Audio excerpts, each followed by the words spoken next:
All right, let's talk about one of the most wild, hyped up, and, let's be honest, confusing technologies we've seen in a long time.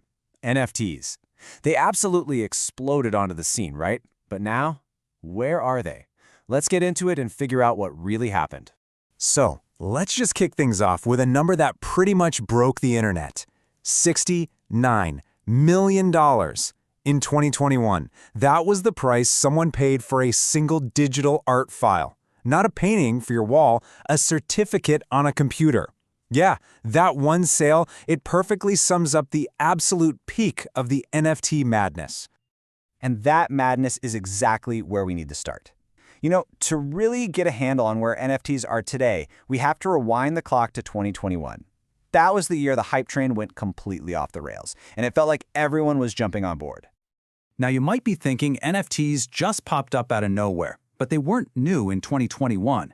The very first ones were actually created way back in 2014. But 2021, that's when the whole thing went supernova. It just smashed into the mainstream. And now, fast forward to today, and the conversation is completely different. So what lit the fuse on this explosion? Well, it was like this perfect storm. You had big-name celebrities like Grimes and Matt Damon getting involved. You had these viral art collections like the Bored Ape Yacht Club, you've seen them, the cartoon monkeys that became this bizarre digital status symbol. And then huge brands like the NBA got in the game with things like Top Shot, making it all feel, well, real. Okay, so that was the hype. But what is an NFT actually? That name itself, non-fungible token, sounds super complicated. But I promise the idea behind it is actually pretty simple once you break it down. So let's do that. Let's make this super simple. Fungible just means something is interchangeable. Think about a $20 bill. My 20 is worth the same as your 20. We can swap them, it doesn't matter. But non-fungible means it's one of a kind. The Mona Lisa and Starry Night are both famous paintings, right? But you can't just trade one for the other. They're unique, and that's where their value comes from. So, putting it all together, an NFT is basically that, a unique, non-fungible digital certificate. It's the proof of ownership for a digital thing, whether that's art, music, a video, whatever. And the proof lives on a super secure public record called a blockchain. And this gets us to the question everyone asks. But can I just right-click and save the image? And the answer is, yes, of course you can. Look, anyone can buy a poster of the Mona Lisa, but only the Louvre Museum owns the original painting. It's the same idea. Anyone can have a copy of the file, but the NFT proves who owns the one and only original. All right, so we've covered the what and we've covered the why behind the hype. Now let's get into the nitty-gritty, the how. How are these digital receipts actually made and kept safe? The magic that makes all of this work is the blockchain. The easiest way to picture it is like a giant shared digital book of accounts that everyone can see, but no one can change. Every single time an NFT is made or sold, that event gets written down in the book, permanently. It's an unbreakable record of who owns what. And the process of actually creating an NFT is called minting. It sounds technical, but it really boils down to a few key steps. You start with your idea. You make your digital file. Then you get a crypto wallet, connect it to a marketplace, and upload your creation. You pay a small processing fee, that's the gas fee, and boom, that's it. Your NFT is officially on the blockchain forever. Okay, so while those million-dollar monkey JPEGs got all the attention, the technology itself has potential for so much more. Let's talk about how this whole idea of digital ownership goes way beyond just art.